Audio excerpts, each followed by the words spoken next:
Our deepest fear is not that we're inadequate. Our deepest fear is that we are powerful beyond measure. It is our light, not our darkness, which most frightens us. We ask ourselves, who am I to be brilliant, gorgeous, talented, and fabulous? Actually, who are you not to be? You are a child of God. Your playing small does not serve the world. There is nothing enlightened about shrinking so that other people will not feel insecure around you. We are all meant to shine as children do. We were born to make manifest the glory of God that is within us. It is not just in some of us, it is in everyone. And as we let our own light shine, we unconsciously give others permission to do the same. As we are liberated from our own fears, our presence automatically liberates others. Marianne Williamson. Hello and welcome to I Am the Change. My name is Michelle Simon Kelly, which I am getting rid of the Kelly by the end of the year. And I even told somebody today, and I have to go get my driver's license. It's going to be a big pain because I've been Michelle Kelly for 20 something years. So, but now I'm going back to being Michelle Simon, myself, my true authentic self. And I started this video in 2019, stating out loud I was breaking up with fear, I was breaking up with shame, and I was breaking up with guilt, followed by a weekly video. And every year since, I've had different New Year's resolutions / intentions that I am keeping. And this year was to work on forgiveness of myself and others. And you guys, if you want to see my videos, they're on YouTube, they're on Facebook, they're on Instagram, and they're on TikTok. And I don't have a lot of people. I don't have a lot of followers. But if you ever want to see things I talked about before, you're welcome to go see them. I've been telling you guys about, I found out how sick I was, and I had these severe duodenitis, severe ulcers, and in my small intestine, and a huge ulcer at the base of my stomach. And I went and saw a GI doctor this morning, which those appointments are so hard to come by. I made my 6-month appointment today when I left, and I feel like I could sell that appointment for money because they're so hard to get. And so I'm figuring out my food. I gained 10 pounds in the past 2 weeks, and everybody's like, great. And I'm like, oh my God, I don't know how I gained 10 pounds in 2 weeks, but I do know because you guys, I'm off of sugar, flour, wheat, and caffeine. And part of this process, I've had to go to a nutritionist, and I needed to go to one sooner because once I've got off of that, my body is so connected. If something isn't right for me, I feel it instantly. And I found out I'm allergic to dairy, which I didn't know. I think I was so numb by food and other things. I didn't even know what my body felt like until it kicked my ass. And everything has to kick my butt first. And then I surrender. But so I found these sweet potato chips they're cooked in avocado oil, which is good for you, and salt. And I got them at Costco, these huge bags. And it is 2 weeks since I found them, and I'm on my 3rd bag. So I've been like, I'm still abstinent, but I started to binge.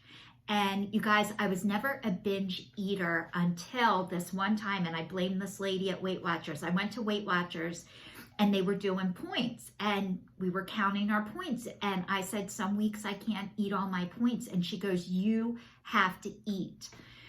And I started eating when I wasn't hungry. And I blame that lady from Weight Watchers. It was all her fault. And it wasn't her fault, but I just, you know, whenever I do screwed up shit, I like to blame other people. Instead of, it doesn't matter what she said to me. I was the one who took the food and started eating when I wasn't hungry. I listened to her over my own body.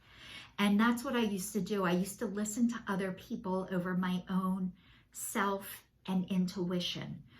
If you knew more than I did, or I thought you were specialized in a field that I'm not that obviously when you know more, I should do what you tell me. But a lot of times what ends up happening is just because you know more doesn't mean it's right for me. And then the gift of discernment comes in. I can take what you say and then I can decide, oh, that's what she does. It doesn't mean I have to do that, but I was such a follower. I would just do what I thought other people did, you know? So just say I had somebody who cleaned my house and you recommended that person to me and I liked you. I would say, oh, I like Noelle. Noelle likes how she cleans her house. She'll come to me and I'll interview her and she'll say something and I'll think, oh, I don't know if she's the right lady for me. But I think I like Noelle and Noelle likes her, so I should get her. And then I would get her and something would happen. I'd be like, God darn it, I knew it. But like, I wasn't good at listening to my own intuition. So I'm trusting my intuition. And you guys, when you trust your own intuition, get ready for people to get mad at you and not to like you. So that has been my experience. The more I trust myself and go with my intuition, the less people are happy with some of the decisions that I make. And I have to be okay with that. And it's taken a long time for me not to feel guilty about it or not to feel shame about it. And sometimes I still do. You guys, I've been cutting my hair for 3 weeks, 2 weeks. I finally went to the third person today because I go to like different people. Like if you are drinking and you don't want to go to the same place because you don't want them to think you're an alcoholic, I went to 3 different hairdressers because I didn't want them to think that I have OCD and I'm crazy and I have shame. So I feel like I need to go to a barber shop because I like precision.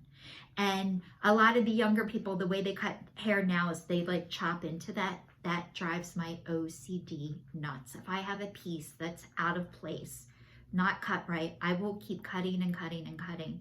And one of my girlfriends and I one day, she said, Michelle, we would have been cutters. I'm like, what? She goes, how girls cut themselves with razors. We're cutters. And I'm like, oh my God, you're right. I'm a cutter and I cut my hair compulsively. But I went in this barbershop next to Trader Joe's today and the girl said, I would love to cut your hair. And I said, I had a gay man say to me once, I'd rather sleep with a woman than cut your hair. And you don't forget remarks like that. And the other girl said, they gave me a coupon to come back. And I'm like, nobody's ever asked me to come back like this before. And I was like thrilled. And the other girl's like, we would love to cut your hair. So anyway, Angelo is coming home tonight. I'm actually this afternoon going with my ex-husband to pick up Angelo and Dana from the airport. They are getting remarried, even though they're already married. They're doing a small ceremony tomorrow and they are having a reception. And you guys, I don't have a dress. I don't have a dress. I got one. I don't like it. I don't feel good in it. I found something on Hollister the other night. I'm too fucking old for Hollister. It doesn't matter how thin my body is. I am old. And I don't know why I think I'm going to find something there. But I FedEx stuff overnight. Looks terrible. I want to get something that is comfortable, that I can't wait to get the heck out of, and that feels good. And those are huge requirements. And I wear sweatpants all the time. I wear anything that feels like a hug. I will buy anything that feels like a hug. That's the only way I'll dress now. And I am starting to panic. I am cooking food. I am juicing. And I'm cooking my dinner right now. And I have to be to my ex-husband's by 2 o'clock to get to the airport. And I needed to do this video. So I feel panicked. And today I put cards up every day. And today is breathe. And I sat and took a couple of really deep breaths on purpose before I started this. But I just need to breathe and not react out of fear. And I'm going to go to the outlets tonight and pray to God that I can find something. So thank you all for watching. Please stay tuned, stay safe, and I will see you all next week.